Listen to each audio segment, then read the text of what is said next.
Hi అండి, నేను ఆలు కుర్కురే చేస్తున్నాను. ఇలా స్లైసెస్ లెక్క కట్ చేసుకోవాలి. చిన్నగా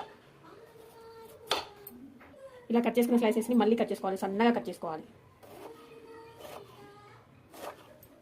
ఇలా కట్ చేసుకున్న స్లైసెస్ని ఒక గిన్నెలోకి వేసుకొని 5-6 సార్లు వాటర్తో కడుక్కోవాలి. కడుక్కున్న స్లైసెస్ని జల్లి గిన్నెలో వేసుకోవాలి. ఒక ప్లేట్లో స్లైసెస్ అన్ని వేసుకోవాలి.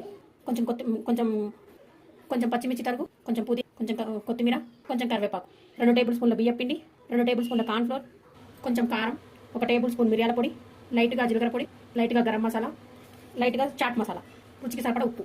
ఇవన్నీ బాగా కలుపుకోవాలి. నెమ్మదిగా కలుపుకోవాలి. కలుపుకొని పక్కకు పెట్టి ఇప్పుడు ప్యాన్ పెట్టుకోవాలి. ప్యాన్ వేడాక ఆయిల్ పోసుకోవాలి. ప్యాన్ వేడైంది, ఆయిల్ పోసుకోవాలి. సిమ్లోనే కాగనియాలి. ఆయిల్ సిమ్లోనే వేడి కావాలి. ఆయిల్ వేడైంది, ఇప్పుడు వేసుకోవాలి. దాంట్లోకి వేసుకోవాలి. ఇందులో ఇప్పుడు కొంచెం కారం, కొంచెం చాట్ మసాలా వేసుకొని కలుపుకోవాలి. Tasty Kurkure ready. Please subscribe my channel.